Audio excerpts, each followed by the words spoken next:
Jetzt starten wir mit dem Wall Street Journal. Das Wall Street Journal war ja einer der Pioniere in Sachen Paid Content. 1997 die erste Paywall eingeführt. Heute hat das Wall Street Journal 2,5 Millionen digitale Abonnenten. Wie das geht, wie man weiter wachsen will, was das alles mit Membership-Programmen, jetzt fange ich auch schon so an zu reden wie du, Membership-Programme, mit Membership-Programmen so schlimm ist schon. zu tun hat. Das erzählt uns jetzt Suzi Watford, Executive Vice President Consumer Dow Jones aus New York. Suzi, good to see you. Good morning. Good morning. Nice to see you. The stage is yours. Thank you very much. I'll share my screen.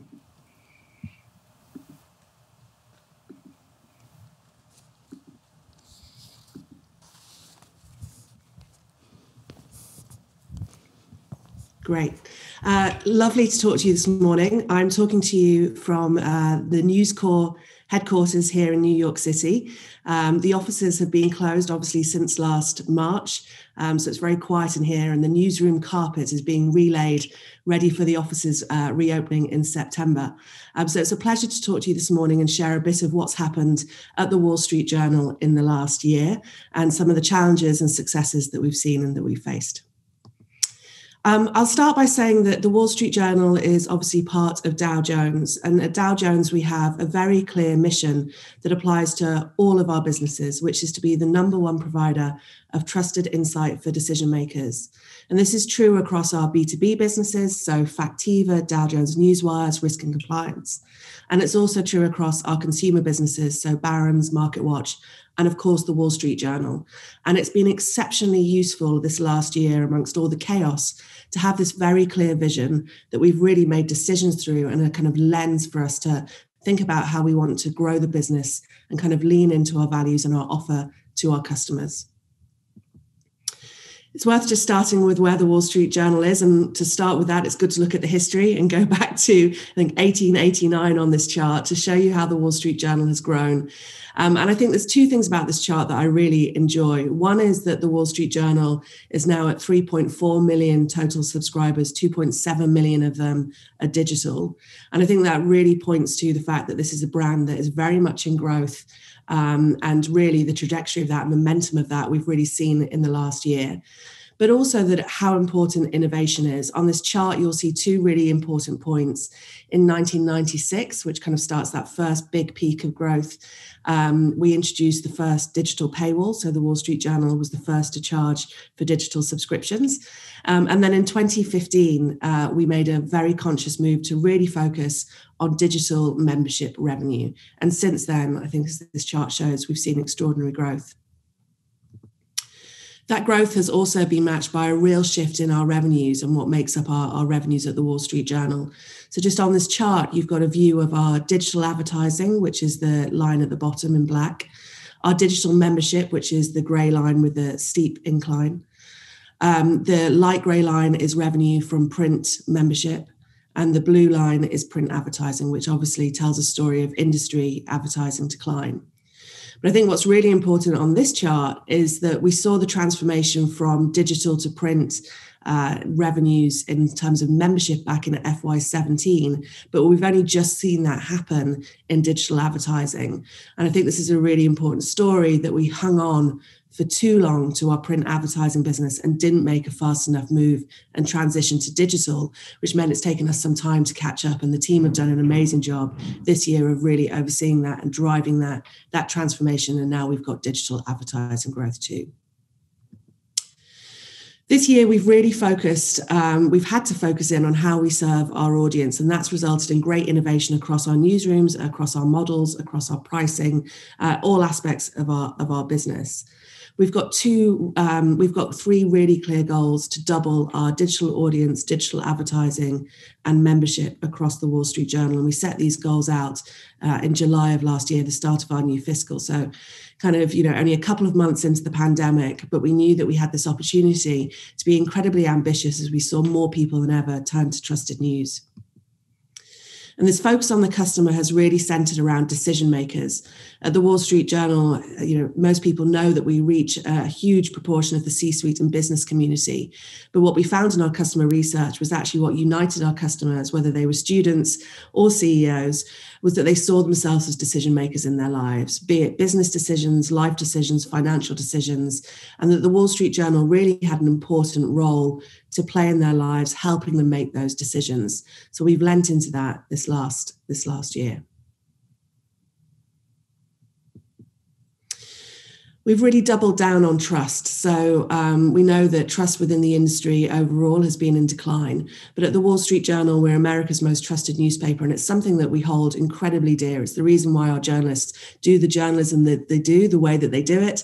But it's also a value that the company also holds very, very importantly and close to their chests.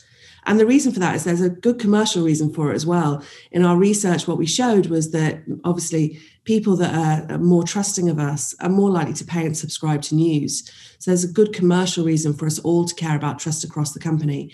And this has led to us doing a number of campaigns to really explain that, talking about the difference, for example, between news and opinion and how we have a very clear line and clear separation between the two. It's led us to really track trust and understand what makes up trust in a brand like the Wall Street Journal, and not just kind of tracking through external tracking, but also through the voice of the customer in our call centers to really understand how we can protect trust and make sure that we promote and explain it and why people can trust us because of the nature of our journalism. It's led to a new brand platform for the Wall Street Journal. Some of you may have heard the brand platform prior to this, which was the Wall Street Journal Read Ambitiously. And again, what we found during our research was actually that the concept of ambition actually for a younger audience could be quite off-putting. But the idea that the Wall Street Journal was really there to help people make decisions felt very empowering. So our new brand platform is the Wall Street Journal Trust Your Decisions. And it's a brand platform that we feel very strongly about, not just because it's got trust in it, which, as we've talked about, is central to who we are, but we love the fact that it's got your in it, because the Wall Street Journal really does believe in the agency of individuals to make up their own minds and make up their own decisions, and that the Wall Street Journal is there as a tool for them to be able to do that.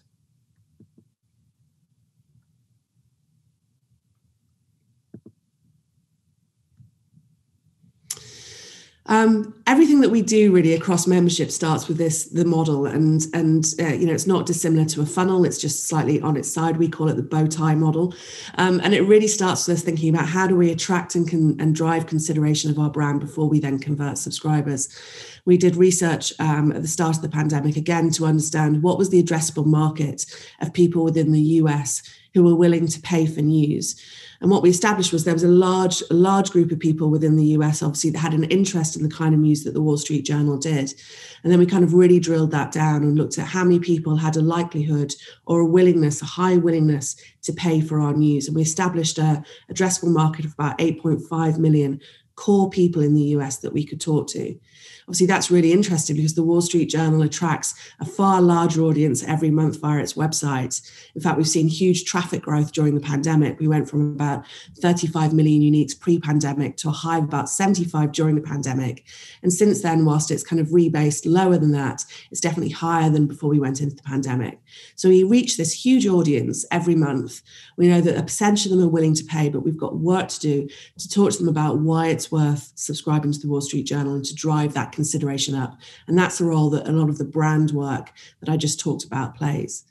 We then obviously have conversion, how we convert people with different pricing, different propositions and different packs, and then moving all the way through from welcome, engagement and retention. And crucially, our team is structured to really support this model. So we have experts within each area who are really focused on each stage of that customer journey and making sure that they optimize for it. As I mentioned, from a traffic perspective, we've seen, huge growth in this last year, and it's really that scale that has helped drive the overall growth of the Wall Street Journal and really meant that our momentum and our speed of growth has definitely picked up. We also understand a lot about how many times we have to get people to come back to the Wall Street Journal to make them kind of a hot prospect or ready for conversion. And we know that 5 is the magic number. So what we do is we divide all of our traffic that comes to our website into 3 different buckets: to cold prospects, that are people who have only visited once in the week, to warm prospects, who are people that are visited 2 to 4 times in the week, and then hot prospects that are visited 5 or more times, in the month. And that's really important because that's how we then spend our media. So all the traffic that's coming in at the top of the funnel, we then spend on retargeting that traffic off platform and bringing it back to our websites by promoting our journalism and trying to drive that engagement. And that's obviously why the dynamic paywall has been so important, because that allows us to sample our content and get people to come back and keep experiencing it before we then hit them with a purchase message. This is just some examples that we've run in the last couple of months that really bring together the brand idea, asking big questions that people need help from the Wall Street Journal of answering, and then obviously promoting different price promotions. We've seen that by promoting our journalism, it's the best way, obviously, for us to promote our membership. But we also know that price has been crucially important. And what we've seen in the last year and what we've experienced and what we've tested in the last year is because we've brought in people who have a far they're on the outer edges of propensities to subscribe, if you like, because we've attracted such a large audience, that we've been very aggressive in our price promotion, introducing long-term discounted pricing in order to get people in order to get them to subscribe, and then use all the data and analytics and skills that we have to make them engage in a subscription and keep them as long-term customers. So price and content promotion has been absolutely central to the growth that we've seen in the last year. And then obviously the very important thing is how, once we've got those customers, how do we make sure we keep them? And like you, we've obsessed about churn and how can we reduce digital churn and what can we do about it? And what we found was obviously the leading indicator of churn was how often people were using the product. So we did a lot of research to understand, a lot of data science and analytics to understand what those leading indicators were. And what we found was people who use the product less often were obviously more likely to churn. Now that sounds very logical. But what we were able to do then is we were able to bucket up our audiences again into those that were either dormant, light users, occasional users, medium users, or super users who use the product more than 16 times in a given month. And basically, the more active days they have in a month, the less likely they are to churn.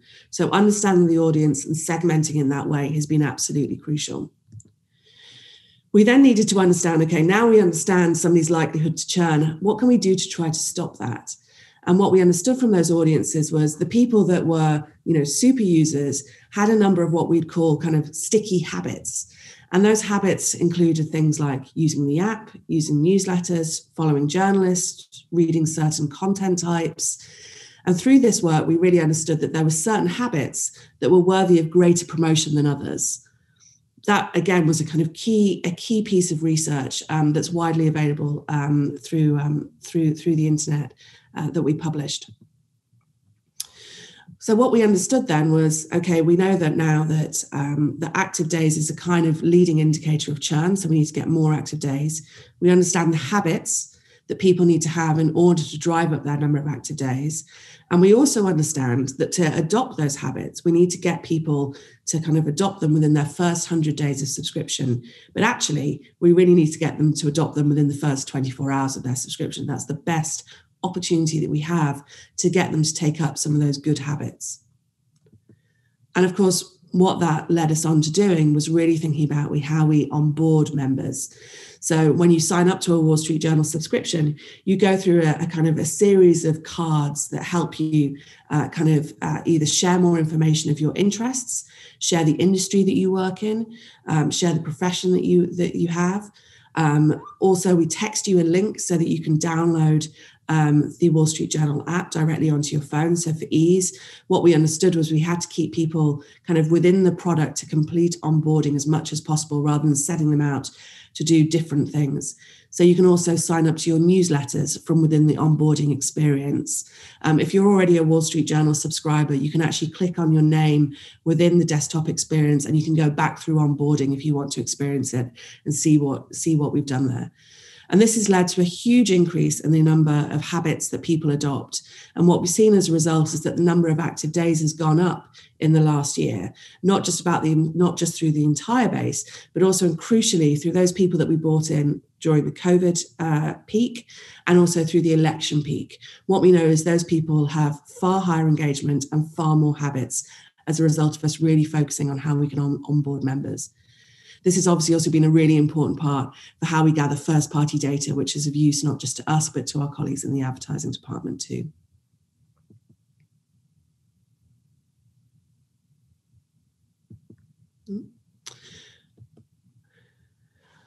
I also like to say that if the kind of last couple of eras of subscriptions have been first around cracking acquisition and cracking paywalls, to then thinking about how you worry about churn and engagement, I really think we are in the era of retention and saves.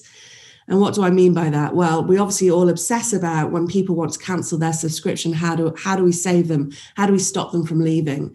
But now we're able to understand through machine learning a lot of the triggers that make somebody want to call up and cancel a subscription. And now we're able, through a kind of system of orchestration and a kind of CRM system, we're able to target people that look like they either haven't come back to the site for a period of time, look like they haven't read a regular section that they read. We're able to kind of target them with intervention messaging, which tries to get them to come back and use their subscription. If that fails and they then call us, we obviously then try to save them in the call center by offering them discounts, talking to them about the value of their subscription. But the challenge we've really seen in the last year, and I'm not sure whether it's the same for you, but more and more places are expecting online cancellation as standard. In fact, in the US, a number of states made it mandatory that you had to allow online cancellation. So in the past, you had to call up the Wall Street Journal to be able to cancel, which customers firstly hated, and second of all, obviously, was not a great experience, but was good for us because we were able to save those customers. But in certain areas, we've had to move to online cancellation, which has seen two things happen. It's meant the number of cancellation calls has gone up, or the number of cancellation transactions has gone up.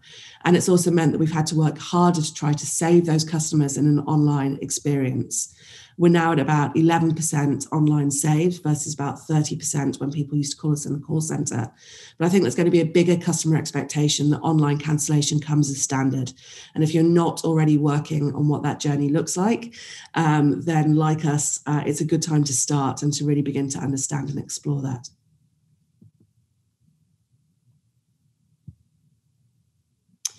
I just wanted to touch on partnerships for a moment. Partnerships have been absolutely crucial to how we've been able to build our audiences. And we look at partnerships through 4 different lenses. Do they attract new audiences? Does it give us a new distribution channel? So, for example, we've got a partnership with Spotify where we both partner on the kind of production experience of our podcast, but also they help promote it. And as a result, it's one of the biggest business podcasts on Spotify. Does it generate new revenue, or is it great referral traffic in order for us to continue to increase our overall scale? We also work with other publishing brands in order to do a number of these different things, partnering to bundle our subscriptions with other publishers. And overall, all of this is about how do we create a platform of the Wall Street Journal that's really as powerful as the people who use it. Thank you very much. Thank you, Suzi. That was very interesting sharing that you shared such insights, especially how you work on churn and how you work on building habits. So a few questions. You were talking about attraction, consideration, engagement. So within the funnel or within building habits, what is the most powerful step to get readers to get from a loyal reader to a loyal subscriber? Is it the newsletters? Is it the podcast? Is it the onboarding process? What is your learning about that? Yes, so I think the best learning that we have is this one around the more that we can get people to sample the journalism. So first of all, getting people to come to the site is obviously a big part of what our news, our brilliant news coverage does, and also our brand promotion. But once they come, we have to keep them coming back. So there's a couple of things that we're doing there. One is making sure, as I mentioned, that we're able to retarget those customers off platform and encourage them to come back to the site through talking about content and journalism that's relevant to them. So what that means is, when somebody comes to us and we know that they've read a technology article and then they leave, we want to be able to find them on other social channels, promote other technology content to them and get them to keep coming back. We also know that registration's a really important part of that. So we've begun to experiment with basically, letting you sample the website and giving us your email address in order for you to be able to keep coming back.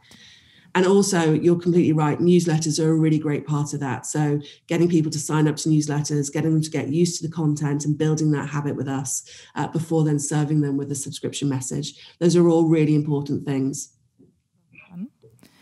And what did you learn about your subscribers and the content they want? So you were talking a lot about churn and building habits and the onboarding process, but what is about the content? Is it like you building specific packages in the different topics that you are reporting about, which are better for subscribers than others? What did you know about this? Yeah, so I think there's a number of things. Firstly, that we have to be really good at recognizing that the content that super users love is not necessarily the same content that our new audiences love. So understanding that where people are in their subscription journey really matters, and making sure that we're then surfacing relevant content to different groups. So what I mean by that is our super user customers might really enjoy reading opinion content and markets content, but our new audiences might be more interested in reading more about careers and technology, for example. So all of it core Wall Street Journal content, all of it very important within the Wall Street Journal's mix. But how do we make sure that we're understanding, based on what people have been reading, how we can serve them more of what it is that they're interested in? What we found is that, as always, markets, business, and opinion for the Wall Street Journal are the highest converting and most highly engaged upon sections. But life and arts content is really important, particularly that feels like really good service journalism. So this comes back to really the campaign and the fact that people use the Wall Street Journal to help them make decisions. So in the last year, we've seen a real increase in people coming to us wanting to understand, what does the future of work look like? How can I get promoted when I'm not in the office? How do I balance kind of home life and work? How do I think about, financial advice and what I should be investing in at this time? This really service-orientated journalism alongside, Wall Street Journal core content has played a really important role in both attracting and retaining new audiences. And it's something that we're doing a lot more to promote through the campaign of Trust Your Decisions. Suzi, we are talking a lot today about platforms and about Google and Facebook and the market power they got. So what is your opinion on that? How do you cope with Google and Facebook? Is it like you're using these platforms, or are you trying to get a step away from them? Using them, definitely. I mean, obviously, in terms of the approach to platforms, News Corp have obviously done a huge amount of work for the whole industry over a number of years. But from my perspective, I look at it really very much from a customer's perspective, and how can I go out and find these different audiences in order to be able to scale and grow the Wall Street Journal?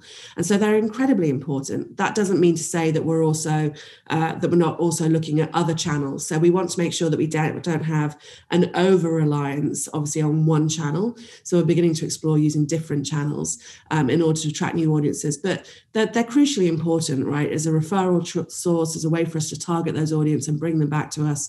And we work in partnership with them to be able to do that. Thank you so much. It was really a pleasure to have you. So all the best to New York and all the best to the Wall Street Journal. Thank you, Suzi.